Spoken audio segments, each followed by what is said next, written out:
Ang magdamagang pagdiriwang sa Pasko ng muling pagkabuhay. Mapagpalang araw po sa inyong lahat. Ngayon po ay araw ng Sabado, ika-4 ng Abril. Pakinggan po natin ngayon ang mabuting balita ng Panginoon. Pagbasa mula sa aklat ng Henesis. Nang simulang likhayin ng Diyos ang lupa at ang langit, ang lupa ay wala pang hugis o anyo. Dilim ang bumabalot sa kalaliman at umihip ang malakas na hangin sa ibabaw ng tubig. Sinabi ng Diyos, magkaroon ng liwanag, at nagkaroon nga. Nasiyahan ng Diyos nang ito'y mamasdan. Pinagbukod niya ang liwanag at ang dilim. Ang liwanag ay tinawag niyang araw, at ang dilim naman ay tinawag niyang gabi. Dumaan ang gabi at sumapit ang umaga, iyon ang unang araw. Sinabi ng Diyos, magkaroon ng kalawakang maghahati sa tubig upang ito'y magkahiwalay. At nangyari ito. Ginawa ng Diyos ang kalawakan na pumagitan sa tubig na nasa itaas at nasa ibaba. Langit ang itinawag niya sa kalawakan. Dumaan ang gabi at sumapit ang umaga, iyon ang ikalawang araw. Sinabi ng Diyos, magsama sa isang dako ang tubig sa silong ng langit upang lumitaw ang lupa, at ito'y nangyari. Ang lupa ay tinawag niyang daigdig, at karagatan naman ang nagsama-samang tubig. Nasiyahan siya nang ito'y mamasdan. Pagkatapos sinabi ng Diyos, magkaroon ng lupa ng lahat ng uri ng halamang namumunga at nagbubutil. At nangyari ito. Tumubo nga sa lupa ang gayong mga halaman. Nasiyahan siya sa kanyang ginawa nang ito'y mamasdan. Dumaan ang gabi at sumapit ang umaga. Iyon ang ikatlong araw. Sinabi pa ng Diyos, magkaroon ng mga tanglaw sa langit para mabukod ang araw sa gabi. Ito ang magiging batayan sa bilang ng mga araw, taon at kapistahan. Mula sa langit ang mga ito'y magsasabog ng liwanag sa daigdig, at gayon nga ang nangyari. Nilikha ng Diyos ang dalawang malaking tanglaw, ang araw upang tumanglaw sa maghapon, at ang buwan upang magbigay liwanag kung gabi. Nilikha rin niya ang mga bituin. Inilagay niya sa langit ang mga tanglaw na ito upang magsabog ng liwanag sa daigdig, tumanglaw kung araw o gabi, at magbukod sa liwanag at dilim. Pinagmasdan ng Diyos ang kanyang ginawa at siya'y nasiyahan. Dumaan ang gabi at sumapit ang umaga, iyon ang ika-4 na araw. Sinabi ng Diyos, magkaroon ng tubig ng maraming bagay na may buhay, at magkaroon din ng mga ibon sa himpapawid. Nilikha ng Diyos ang mga dambuhala sa dagat, at lahat ng bagay na nabubuhay sa tubig, at lahat ng uri ng ibon. Minasdan niya ang kanyang ginawa at siya'y nasiyahan. Pinagpala niya ang mga ito at sinabi, magpakarami ang lahat ng bagay na nabubuhay sa tubig at punuin ang karagatan. Magpakarami rin ang mga ibon at punuin ang daigdig. Dumaan ang gabi at sumapit ang umaga, iyon ang ikalimang araw. Sinabi ng Diyos, magkaroon ng lahat ng uri ng hayop sa lupa, maaamo, maiilap, malalaki at maliliit. At gayon nga ang nangyari. Nilikha nga niya ang lahat ng ito at siya'y lubos na nasiyahan nang mamasdan ang mga ito. Pagkatapos likhain ang lahat ng ito, sinabi ng Diyos, ngayon lalangin natin ang tao. Ating gagawin siyang kalarawan natin.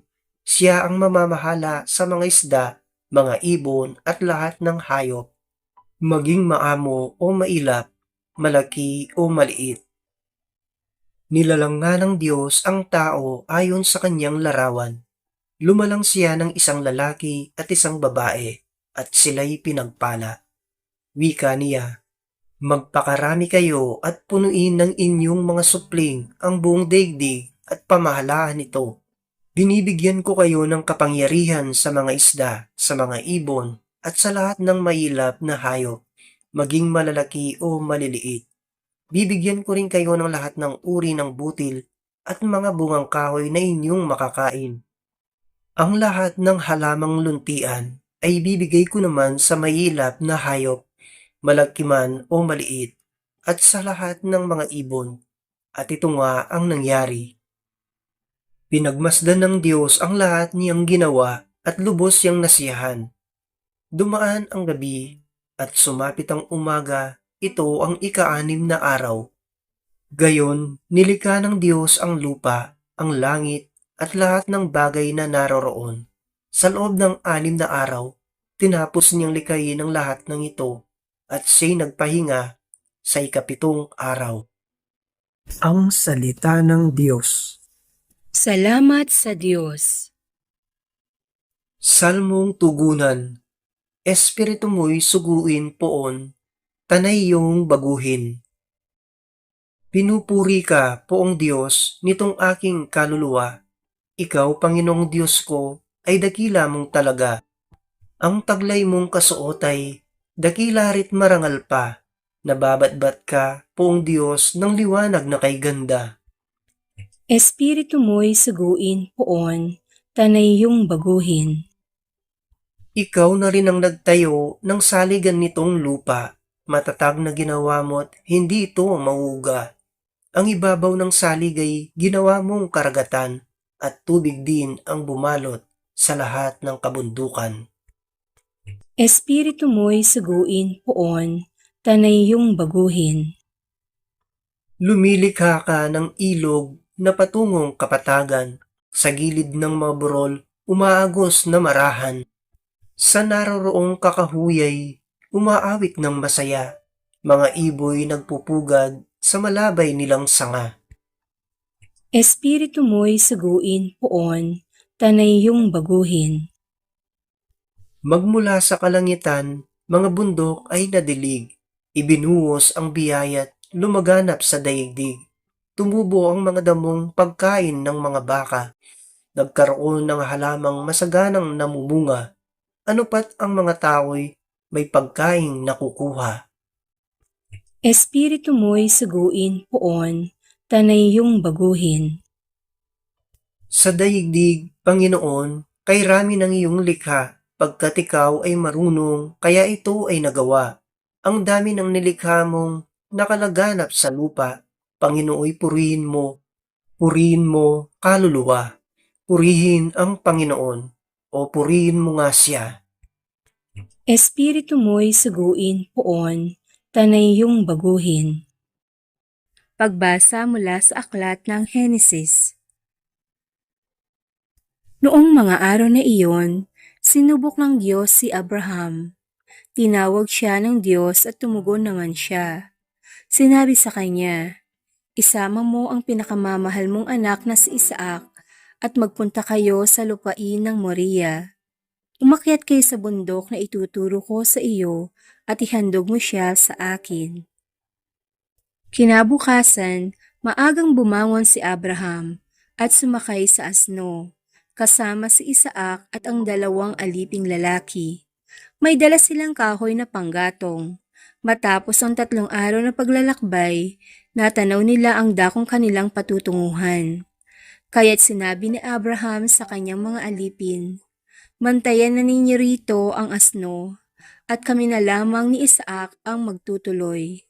Sasamba lamang kami sa dako roon at babalikan namin kayo." Ipinapasa ni Abraham kay Isaac ang kahoy na panggatong. Dala naman niya ang apoy at patalim, at magkasama silang lumakad. Tinawag ni Isaac ang pansin ng ama. "Ama, ano iyon, anak?" Tugong patanong ni Abraham. "Mayroon po tayong apoy at panggatong, ngunit nasaan ang korderong ihahandog?" tanong ni Isaac. Sumagot si Abraham, "Anak, ang Diyos ang magbibigay niyon sa atin." Kaya't nagpatuloy sila sa paglakad. Pagsapit nila sa dakong itinuro ng Diyos, gumawa ng dambana si Abraham.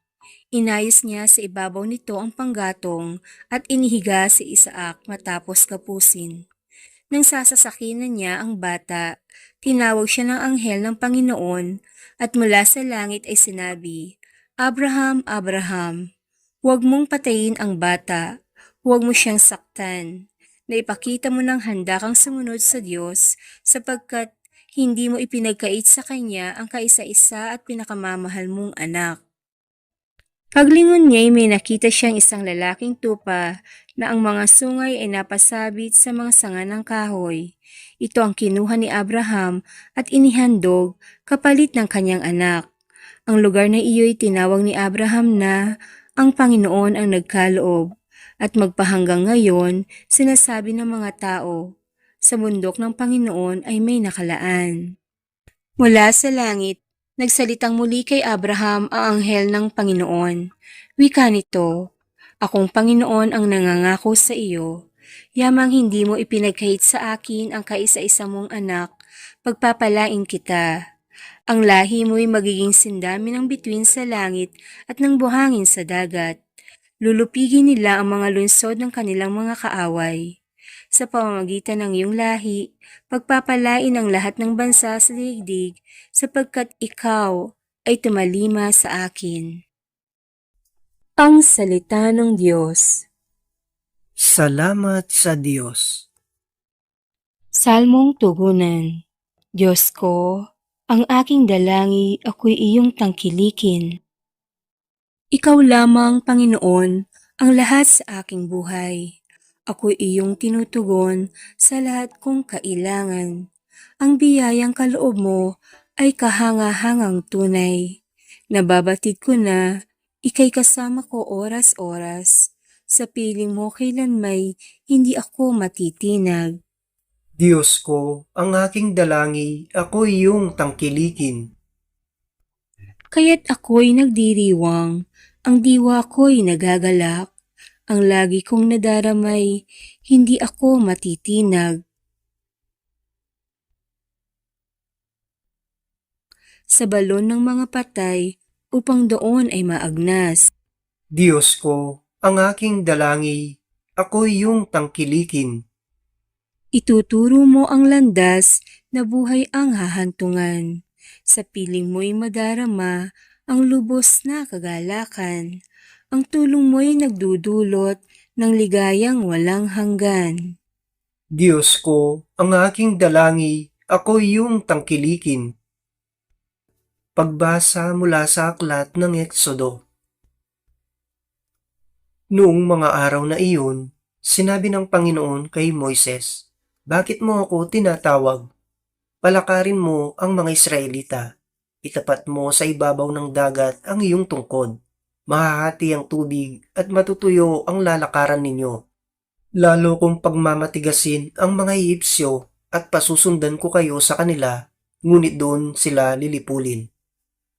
Ang mga Ehipsyo ang mga kawal ng Faraon, pati ang kanilang mga karwahe. Ipakikita ko sa kanila ang aking kapangyarihan. Sa gayon, malalaman ng mga Ehipsyong iyan na ako ang Panginoon." Ang anghel ng Diyos na pumapatnubay sa paglalakbay ng mga Israelita ay nagpatihuli sa kanila. Gayon din ang haliging ulap. Ang ulap ay lumagay sa pagitan ng mga Israelita at ng mga Ehipsyo at lumatag ang kadiliman. Dumating ang gabi at ang mga Ehipsyo ay di makalapit sa mga Israelita. Itinapat ni Moises ang kanyang tungkod sa ibabaw ng dagat. Magdamag na pinaihip ng Panginoon ang isang malakas na hangin mula sa silangan at nahati ang tubig. Ang mga Israelita ay bumagtas sa dagat na ang nilakaray tuyong lupa sa pagitan ng animoy pader na tubig. Hinabol sila ng mga Ehipsyo, ng mga kawal, karwahe at kabayuhan ng Faraon. Nang magbubukang liwayway na, ang mga Ehipsyo'y ginulo ng Panginoon mula sa haliging apoy at ulap. Nalubog ang gulong ng mga karwahe at hindi na sila makatugis ng matulin. Kaya sinabi nila, "Umalis na tayo rito sapagkat ang Panginoon na ang kalaban natin." Sinabi ng Panginoon kay Moises, "Itapat mo ang iyong tungkod sa ibabaw ng dagat at tatabunan ng tubig ang mga Ehipsyo, pati ang kanilang karwahe." Ganoon nga ang ginawa ni Moises. At pagbubukang liwayway, nanumbalik sa dati ang dagat. Ang mga Ehipsyo ay nagsikap makatakas, ngunit pinalakas ng Panginoon ang dating ng tubig kaya't sila'y nalunod na lahat. Nang manauli ang dagat, natabunan ng mga karwahe at kabayo ng Faraon, pati ng kanyang mga kawal, at walang natira isa man. Ngunit ang mga Israelita ay nakatawid sa dagat, natuyo ang dinaanan sa pagitan ng animoy pader na tubig. Nang araw na yaon, ang mga Israelita ay iniligtas ng Panginoon sa mga Ehipsyo. Nakita nila ang bangkay ng mga Ehipsyo, nagkalat sa baybay dagat. Dahil sa kapangyarihang ipinakita ng Panginoon laban sa mga Ehipsyo, nagkaroon sila ng takot sa kanya at sumampalataya sila sa kanya at sa alagad niyang si Moises. Ito ang inawit ni Moises at ng mga Israelita para sa Panginoon.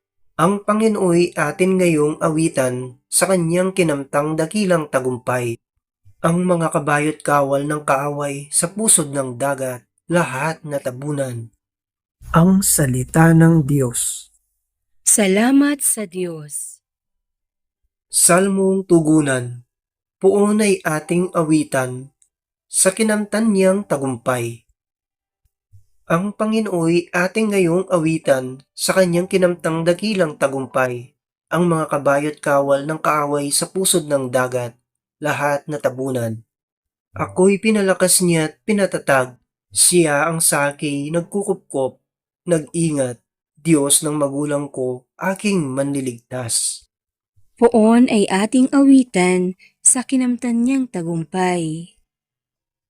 Siya'y mandirigma na walang kapantay, Panginooy kanyang pangalan. Nang ang mga kawal ng Faraon sa dagat ng mga tambo ay nangagsilusong, ang lahat ng ito ay kanyang nilunod, pati na sa sakyay kanyang pinalubog. Poon ay ating awitan sa kinamtan niyang tagumpay. Sila'y natabunan ng alon sa dagat, tulad nila'y batong lumubog kaagad. Ang mga bisig mo ay walang katulad, wala ngang katulad, walang kasing lakas.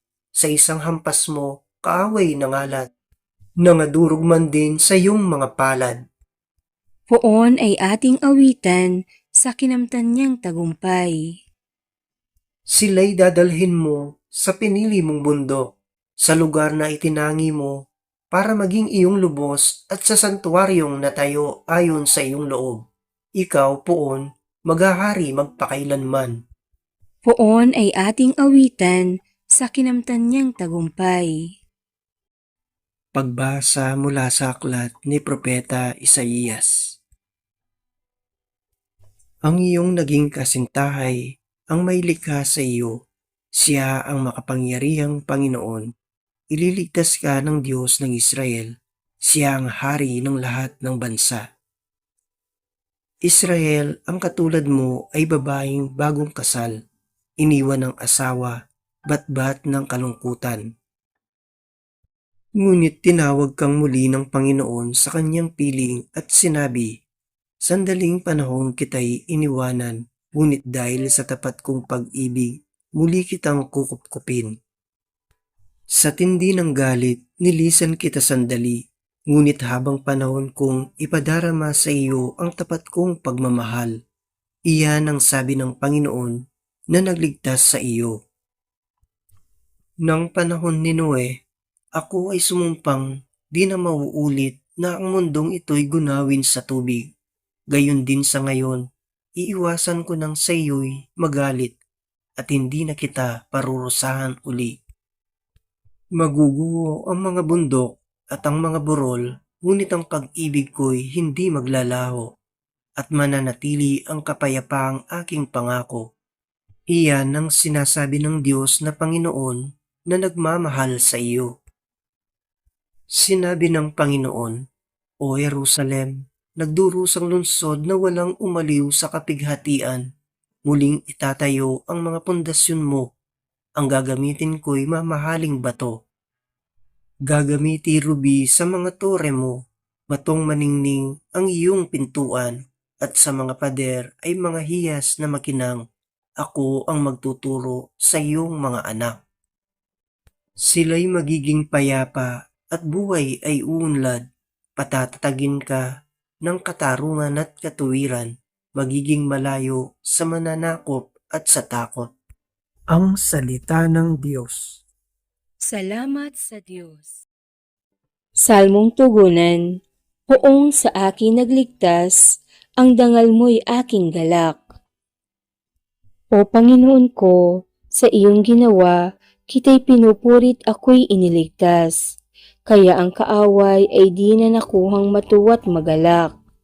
Mula sa libingang daigdig ng patay, hinango mo ako at muling binuhay. Ako, nakasama nilang napabaon sa kailaliman. Poong sa akin nagligtas, ang dangal mo'y aking galak. Purihin ang poon, siya ay awitan ng lahat ng tapat na mga hinirang.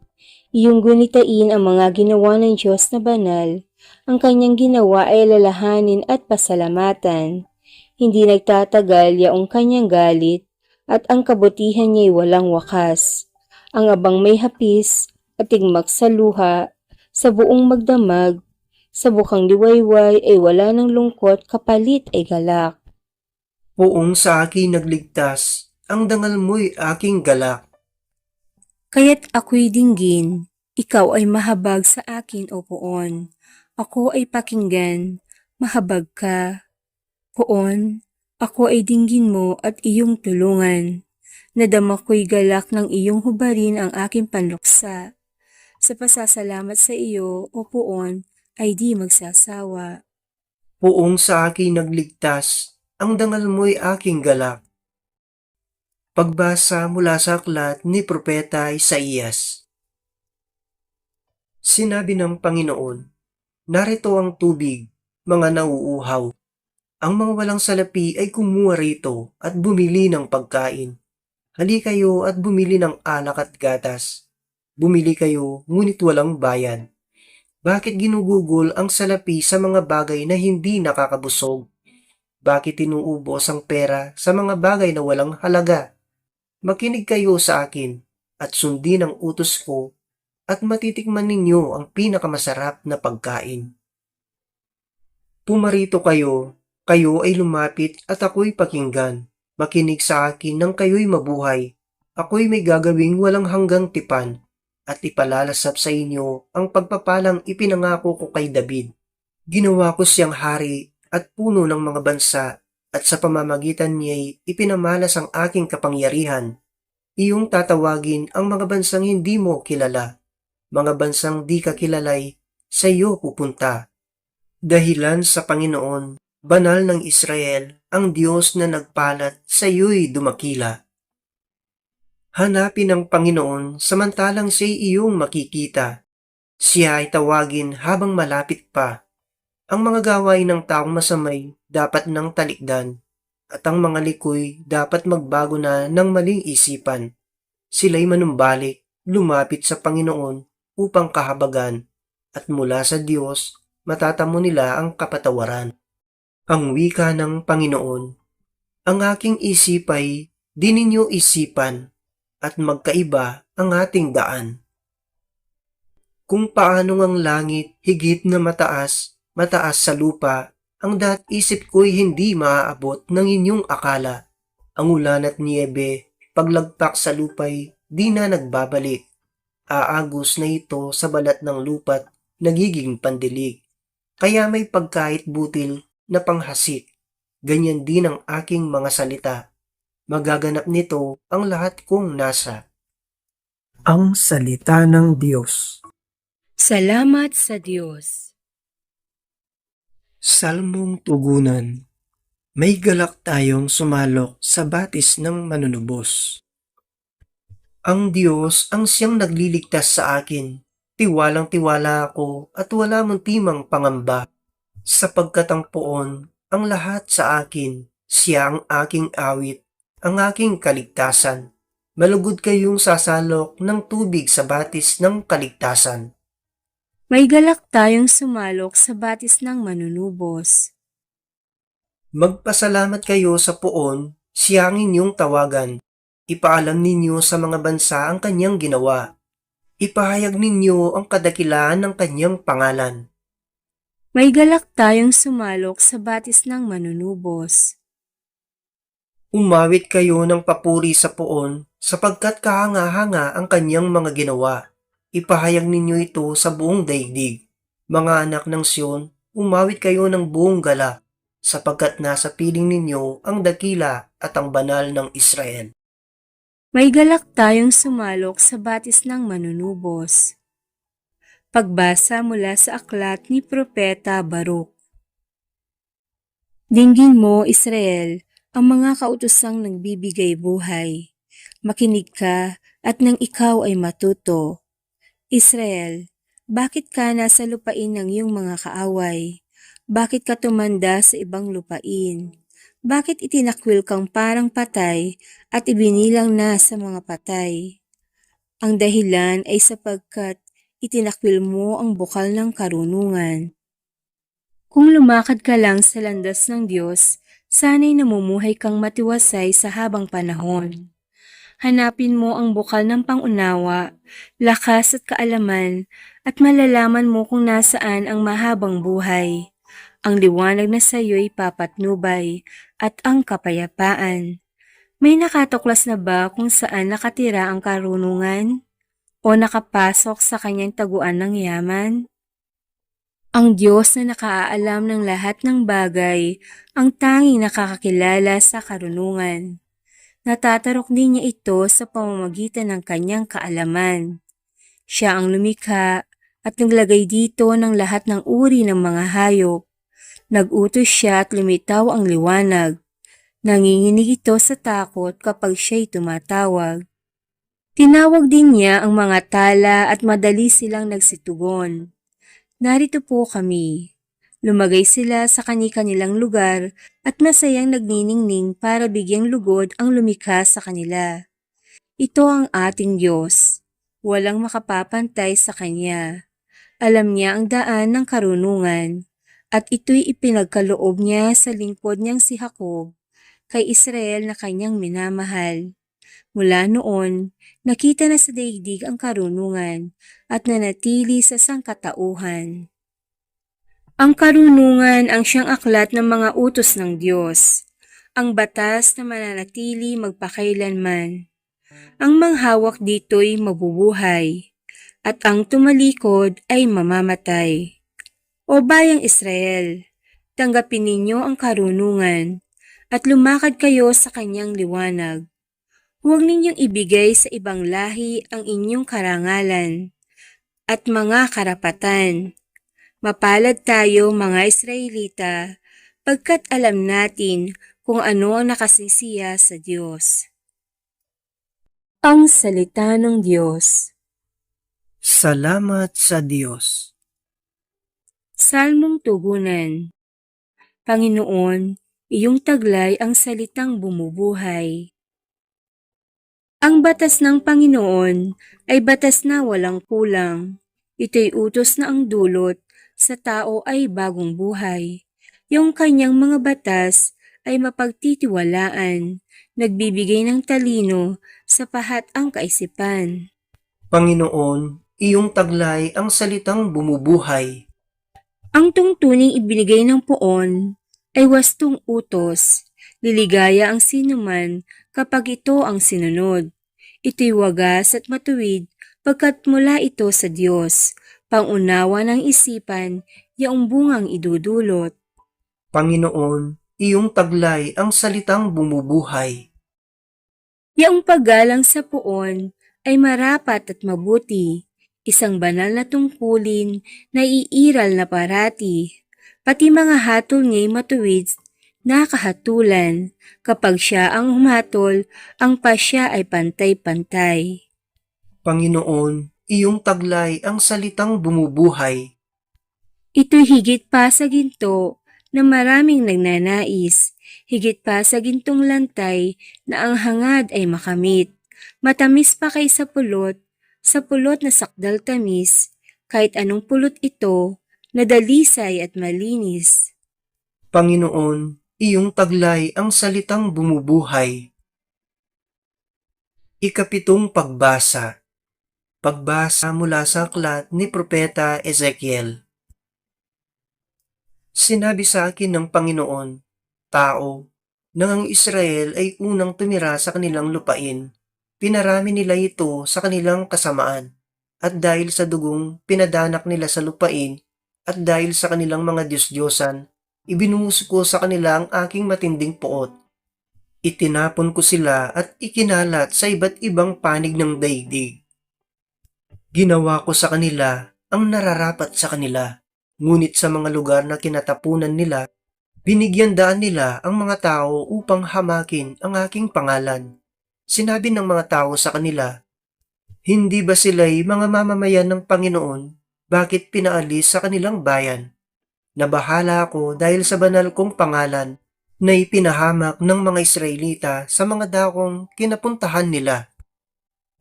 Kaya sabihin mo sa Israel na ito ang ipinasasabi ko.